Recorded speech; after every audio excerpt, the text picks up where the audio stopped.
प्रणाम, नमस्कार। बहुत स्वागत है आपका उस कार्यक्रम में जिसका नाम है हे प्रभु आनंददाता। और आज इस कार्यक्रम का एक सुंदर सुयोग ये भी है कि बीच बीच में आपको कुछ ध्वनि सुनाई देगी जो संकीर्तन की है। और यहीं पड़ोस में एक धर्मस्थल है, वहाँ से ये ध्वनि आ रही है और तो बीच बीच में इसको भी सुनते रहिएगा। अच्छा सुयोग है कि सनातन परंपरा और सनातन चिंतन दर्शन से जुड़े एक कार्यक्रम के बीच में कुछ इस तरह की ध्वनि भी सुनाई दे। आज हम जिस विषय पर बात करने जा रहे हैं वो विषय मनोवैज्ञानिक तौर पर भी बड़ा महत्वपूर्ण है और आध्यात्मिक रूप से भी बड़ा महत्वपूर्ण है। जीवन में कई बार ऐसे पल और ऐसे क्षण आते हैं जब हमें लगता है कि हमारे आसपास कोई भी हमारा नहीं रहा। 70 के दशक की वो चर्चित फिल्म थी उपकार। इसका एक गीत आज भी लोग बहुत पसंद करते हैं, कस्में वादे प्यार वफा सब बातें हैं बातों का क्या। लेकिन जब भी हम ये कहते हैं कस्में वादे प्यार वफा सब बातें हैं बातों का क्या, तो हमारी उंगली दूसरों की तरफ ही ज़्यादा उठती है। इसके लिए हम ये नहीं कहते कि मैं जिम्मेदार हूँ, हम कहते हैं सामने वाला जिम्मेदार था। हमने तो खूब प्यार किया, उन्होंने नहीं किया। इसी भाव भूमि पर एक प्रश्न क्या, पीड़ा कहूँगा मैं, प्रश्न नहीं है। जब उसको छोटी सी उस पंक्ति को मैंने मोबाइल के व्हाट्सएप के माध्यम से उस संदेश को पढ़ा तो मेरा अंतस भी हिल गया। मध्य प्रदेश से ही एक दर्शक ने हमें भेजा। वो भेजा क्या, जैसे उन्होंने अपने मन की पीड़ा सूचना के माध्यम से हमें भेजी कि शरद जी अपने सारे रूठ गए हैं, अब मैं क्या करूं। कई बार ऐसा होता है कि आपकी पत्नी, आपके बच्चे, आपके माता पिता, आपके मित्र, आपके आसपास के सामाजिक परिवेश में रहने वाले संबंधी, परिचित, सबसे अनायास ही आपका संबंध किन्हीं किन्हीं कारण से भी कट सा जाता है। आप या तो किसी बड़े दोष के आरोपी मान लिए जाते हैं और लोग आपसे बचना चाहते हैं, या कहीं ना कहीं एक मनोवैज्ञानिक तौर पर आपके मन में ये बात बैठ जाती है, या आप खुद ही अपने को प्रज्ञा अपराधी जैसा व्यक्तित्व मानकर सबसे कट जाते हैं। जीवन में जब ऐसे मौके आए, ईश्वर न करे किसी के जीवन में आए, तो कैसे हम ये माने कि मुख्य धारा में कैसे वापसी करनी है। अगर कोई रूठ भी गया है और कोई नहीं, यहाँ तो आप कहे कि सभी रूठ गए हैं, तो जीवन की तरफ हम किस आसक्ति भाव से देखें और जो रूठ गए हैं उनको भी मनाएं और अपने चित्त को भी स्वस्थ रखें, ये कैसे समझें। ये प्रश्न मैं फिर नहीं कहूँगा, ये विषय बहुत गूढ़ है और उतना ही दिमाग को आंदोलित करने वाला भी है। लेकिन जैसा आप सब जानते हैं कि मैं इस विषय का विशेषज्ञ नहीं हूँ। विशेषज्ञ हैं भगवत गीता के अध्येता, मानस मर्मज्ञ प्रोफेसर डॉक्टर सुरेंद्र बिहारी गोस्वामी जी। गोस्वामी जी, प्रणाम कर रहा हूँ। और विषय आपके सामने है। जब मैंने भी पढ़ा उस संदेश को कि शरद जी अपने सारे रूठ गए हैं, मैं क्या करूं, मैं भी पीड़ा से भरा। जी देखिए, बहुत बार ऐसा होता है कि यथार्थ हमारे बड़े देर से समझ में आती है। हम उसके लिए विस्मृत रहते हैं। जी, जैसे गणित पढ़ते समय छोटे बच्चे को पहाड़ा याद करने में बड़ी कठिनाई होती है, वो रटते रहता है पहाड़ा। कई बार रटते रटते नींद लग जाती है और अचानक एक सुबह ऐसी आती है जब उसकी नींद खुलती है और उसको लगता है अरे उसे तो इसका पहाड़ा याद हो गया। हाँ, तो उसको लगता है ये तो बड़ा सरल था, याद हो गया। इतने दिन से मैं समझ नहीं पा रहा था इस चीज़ को। वैसे ही जीवन में रूठना जो है उसको हमने एक अनावश्यक रूप से क्लिष्ट बना दिया है। हमें ये भ्रम रहता है कि जीवन में हमारे कोई नहीं रूठा है, जबकि वास्तविकता ये है कि जीवन में हर कोई रूठा हुआ है आपसे। लेकिन आप झूठे रहते हैं, अर्थात आप भ्रम में रहते हैं, तो आपको लगता है कि अच्छा ये भी मुझसे खुश है, ये भी मुझसे खुश है। तो कौन नहीं रूठा है आपसे जीवन में? आप मुझे बताएं। बड़ी बड़ी दिलचस्प बात कर रहे हैं कौन नहीं रूठता है आपसे? क्योंकि ये तो विषय रस का सागर है ना। विषय रस के सागर में लहरें ना आए, ऐसा आप कह रहे हो कि लहर उठ नहीं रही है। लहर उठने और लहर वापस लौट जाने में क्या अंतर पड़ता है सागर को? तो रूठना तो लहर की तरह है। विषय की जब लहर आती है तो रूठ गए, विषय की लहर वापस चली जाती है तो छूट गए। तो रूठना और छूटना तो एक सामान्य प्रक्रिया है। साहेब कबीर तो बड़ी सुंदर बात कहते हैं। साहेब कबीर पहले कहते हैं, सबसे पहले बता देते हैं कि क्यों रूठते हैं। क्योंकि लूटते हैं इसलिए रूठते हैं। हो लूटते हैं इसलिए रूठते हैं। आप पहले बात समझिए। साहेब कबीर लिखते हैं, कोनो ठगवा नगरिया लूटल हो। ये जो ठगनी माया है, ये इस नगरी में लूट रही है, हमें लूट रही है। क्यों? हमारी मना स्थिति लुट गई, हमारी बुद्धि लुट गई, हमारा ध्यान लुट गया, हमारा काम लुट गया। हम तो लूटे ही जा रहे हैं ना रोजीना, फंसे हुए हैं सारी प्रक्रियाओं में। कौन आपका अपना है? क्या भ्रम पाल रखा है? उड़ के जाना है हंस को अकेले, लेकिन इतने समुदाय को देख रहे हो। तुम मेरे साथ उड़ रहे हो कि नहीं, तुम मेरे साथ उड़ रहे हो कि नहीं। और जो नहीं उड़ रहा है, आपने कहा वो रूठ गया है। क्यों रूठेगा वो? नहीं उड़ना है उसे। आप उड़िए ना, हंस अकेला जाना रहे। तो वो कहते हैं कोनो ठगवा, ये ठग विद्या है जिसके कारण आपको रूठना दिख रहा है। ठगेली दुनिया है भाई, माया की दुनिया है। यहाँ लहरें आएंगी विश्वत जीवन में। तो वो कहते हैं कोनो ठगवा नगरिया लूटल। फिर वो एक सुंदर बात कहते हैं, उठो री सखी मोरी मांग संवारो। सखियों से कह रहे हैं, उठो भैया मेरी मांग संवारो। दूल्हा मुंह से रूठल हो।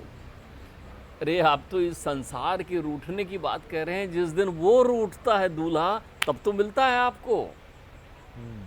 ध्यान रखिएगा, जीवन सागर में एक बड़ा विचित्र घनत्व है, उलटवासी है। समझने का प्रयत्न करिए। दूल्हा रूठ जाए तो बारात नहीं लगाएगा ना, लेकिन ये दूल्हा रूठता है तब बारात आती है। ये दूल्हा रूठता है तब इस दुल्हन को लेने आता है। कौन दूल्हा रूठता है?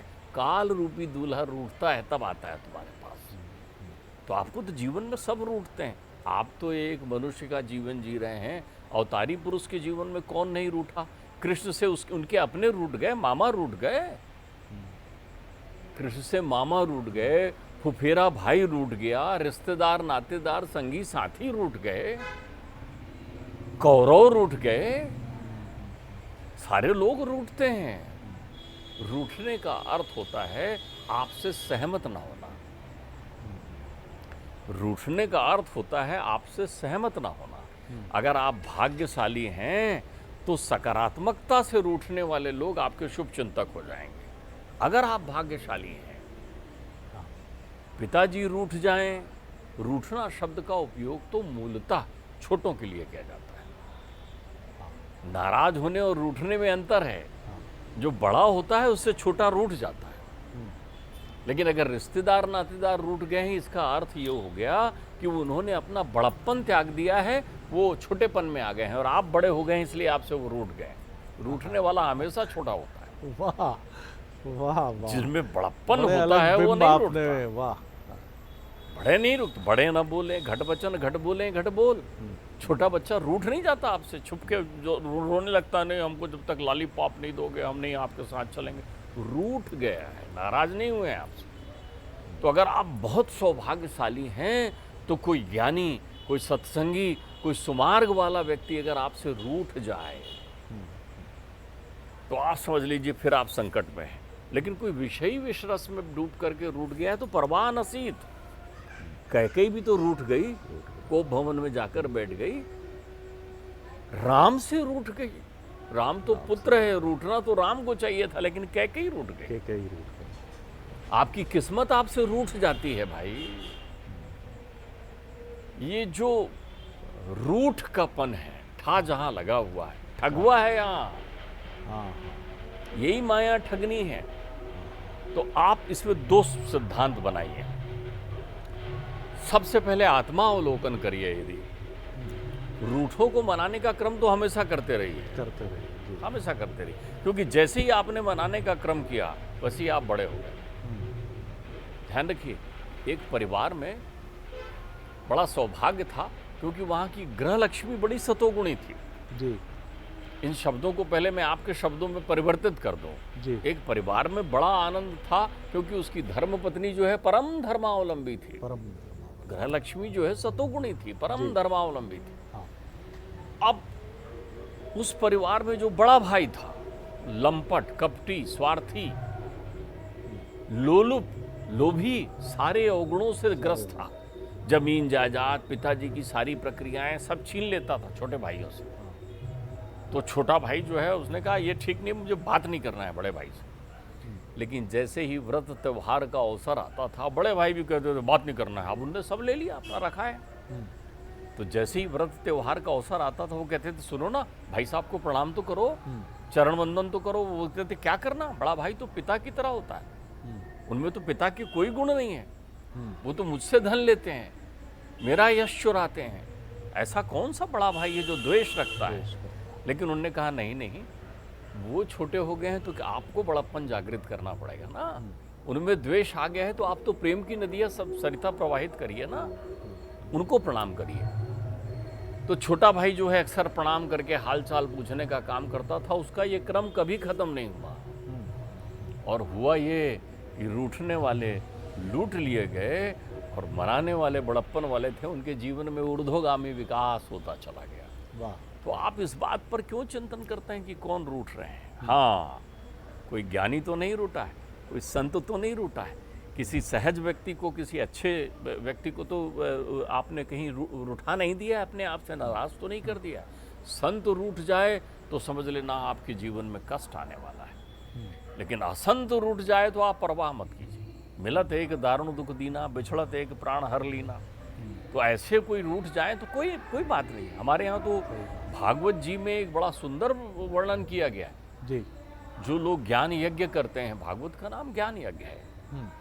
तो जब ज्ञान यज्ञ पर हम संभाषण कर रहे थे तो उसमें हमने एक बड़ी उसके महात्म्य में एक बड़ा विचित्र तथ्य देखा।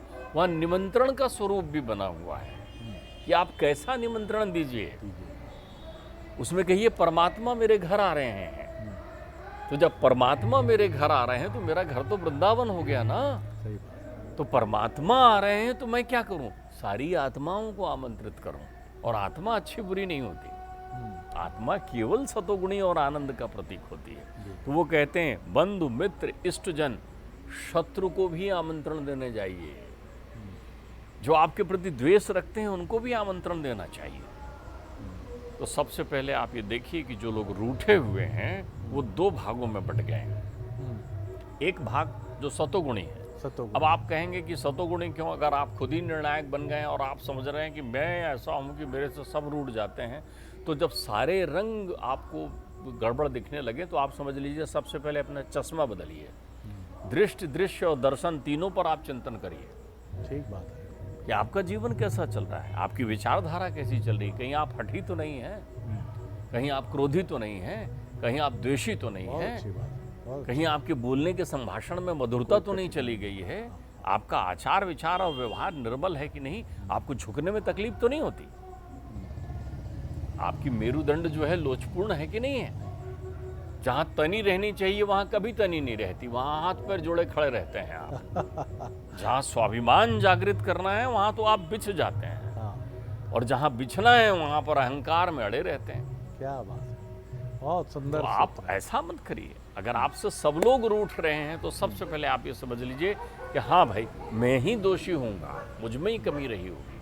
तो इस कमी को कहाँ से देखिए, आप इसका आत्मचिंतन करिए अपनी पत्नी, पुत्र, परिवार के साथ। सबसे पहले अपनी सहचरणी को देखिए जीवन में, क्या वो आपके व्यवहार से संतुष्ट है।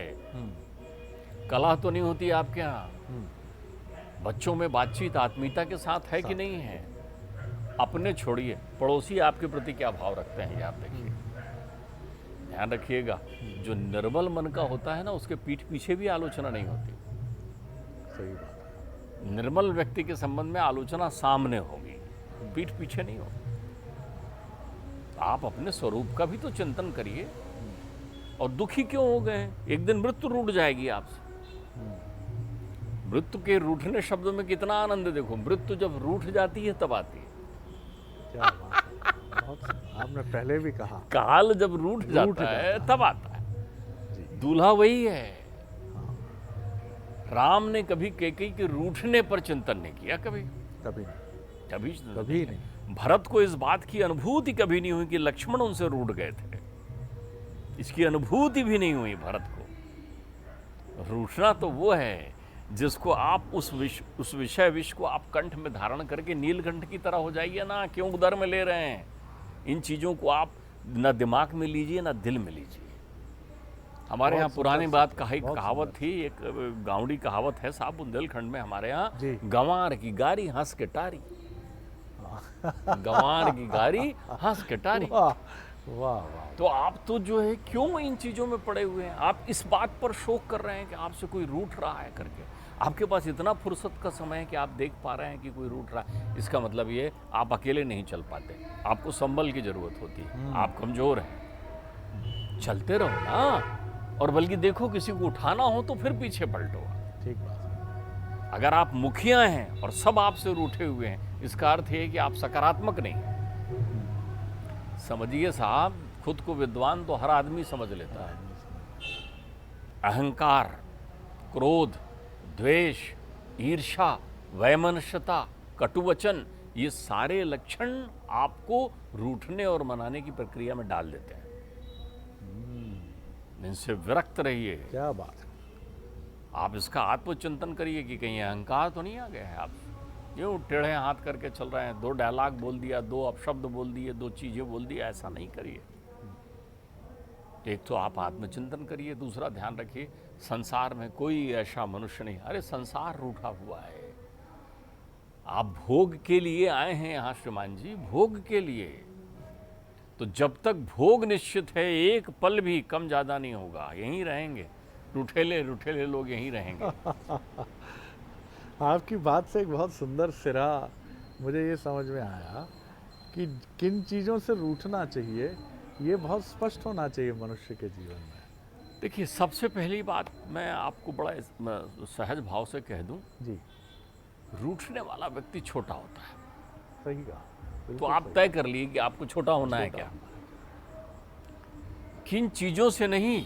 आप ये देखिए कि आप रूठते तो नहीं हैं, आप मत रूठिए। रूठने का सुख उन्हें लीजिए जो छुटपन में है। कितनी सुंदर व्याख्या है। आप देखिए, रूठना यानी छोटा होना। नाराज होना अलग बात है, लेकिन रूठना यानी छोटा हो जाना। और इसीलिए रूठने से कहा गया है कि बचिए। शादी में जीजा जी रूठ जाते हैं क्षमा सहित, लेकिन जितने भी ऐसे लोग रूठते हैं किन्हीं कारणों से, बात सही है। मैं अब विचार कर रहा हूँ डॉक्टर साहब की बात पर, तो मैं यही पा रहा हूँ कि जितने रूठने वाले हैं वो सम्माननीय क्षमा सहित नहीं होते हैं। देखिए, मैं आपको एक बात और बताऊं जी, रूठना जो है झूठना है। झूठ है, झूठ है, यथार्थ नहीं होता उसमें। आप तो आनंदित हो जाइए कि रूठे हैं, नाराज नहीं है। अच्छा, मनाने का बड़ा आनंद है। आप देखिए, एक छोटा बालक रूठ जाए, बिल्कुल सही। अब देखिए, हमारा तो लल्ला रूठ गया यशोदा मैया से, चंद्रमा चाहिए मैया, चंद्र खिलौना ले, रूठ गया। क्या मनाने का आनंद है? आप क्यों नहीं आनंद लेते मनाने का? देखिए, तो कोई रूठ के निकल रहा, बोला सुनो तो ऐसा देखते हुए निकल जाएगा, सुनेगा नहीं आपकी तरफ। आप खड़े हैं, देख रहा है, तो भी वो आपको ये उपेक्षा करते हुए यूं पीट करके निकल रहा है, रूठा हुआ, छोटा हो गया वो। अब आप मनाइए ना, उसके पास जाइए, पीठ पर हाथ रखिए। ये मुझे लगता है कि मैंने आपको कहीं नाराज कर दिया क्या? आप ठिठोली करिए ना, आप हल्के हो जाइए ना। भाई वो झूठा है, झूठ मूठ में, जिसको अपन खेल में कहते थे कि झूठ मूठ में, मन ही मन मना आनंद देने के लिए वो निर्भर है। अध्यात्म तो रूठने में आनंद की अनुभूति करता है। आप सोचिए कितना अमर कृति के शब्द संरचना है रामलला के कि मैया तुमने क्या वरदान मांग दिया। आहा, ये तो आप मेरे से वास्तव में बहुत प्रेम करती हैं माँ। वो कैकेयी से कहते हैं, बोले क्यों प्रेम करती हैं? अब सोचने लगी कैकेयी आए ऐसा कह रही, कितना प्रेम करती हैं माँ आप मुझसे। आपने देखो तो मुझे जंगल का राजा बना दिया, वन का राज्य दे दिया, और मेरे परम प्रिय भरत को आपने जो है, जो मेरा परम प्रिय है, प्राणों से ज़्यादा प्रिय, उसको अयोध्या का राजा बना दिया। कितना अच्छा कर दिया आपने माँ।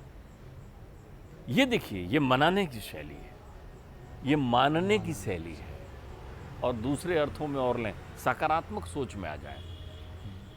जिनको ये भ्रम होता है कि आप उनको मानते हैं, वो आपसे रूठते हैं। तो आप सौभाग्यशाली हैं कि आपसे रूठने वाले लोग हैं। आपने अभी नाम लिया, जीजा जी को, फूफा जी को, बहन को, इस बात का अभिमान है कि आप उनको चाहते हैं, मनाने आएंगे उनको। जाते हैं आप मनाने? आपके पास, मुझे लगता है इनके पास तो फुर्सत ही नहीं होना चाहिए। ये अकेले थोड़ी हुए हैं, इनको तो जाना चाहिए इस बहाने। अच्छा, जहाँ रूठे के मनाने पहुंचोगे ना, घर के सारे लोग आपका सत्कार अच्छा करेंगे। बात नहीं कर रहे हैं, वो बात नहीं कर रहे हैं, लेकिन घर के आएंगे, भाभी बोलेगी अरे आ गए भैया आओ ना। और भाई साहब नाराज हो, अरे उनकी तो आदत ही है, लो आपका समय गुजर रहा है, बढ़िया आनंद लीजिए आप। देखिए, राई का पहाड़ बनाना और पहाड़ को राई बनाना, ये आप पर है। रूठना वही प्रक्रिया है। रूठने वाले ने राई को पहाड़ बना लिया है। आया था, आपने ठीक से बात नहीं की, अब आप पहाड़ को राई बनाओ ना, है तो वो राई, है तो वो राई ना। तो रूठना राई को पहाड़ बनने से होता है, तो आप उस पहाड़ को राई बना दीजिए, बस इतनी सी बात। तो देखिए कितना सुंदर विश्लेषण हमने सुना। कहीं कबीर भी कौंधे, कहीं प्रभु राम की मनोवृत्ति को भी हम यहाँ समझ पाए। और रूठना यानी छूटना, और रूठने वाला व्यक्ति छोटा ही होता है। तो पहले तो रूठना क्यों, रूठने से बचा जाए। और फिर भी अगर कोई रूठ रहा है तो आप भाग्यशाली हैं कि कोई आपसे रूठ रहा है। मैं आपको यहाँ टोकना चाहूँगा जी। रूठने से बचा नहीं जा सकता, वो अधिकार है सामने वाले का। तो अधिकार है ही उसका। मैंने आपसे पहले कहा, बड़े न बोले घट बचन, घट बोले घट बोल। छोटे होने का प्रेम भरा अधिकार आप उससे छीन नहीं सकते। रूठना उसका अधिकार है। लेकिन रूठने और नाराज आप अपने दायित्व का निर्वहन ठीक से नहीं कर रहे, बिल्कुल मनाने के।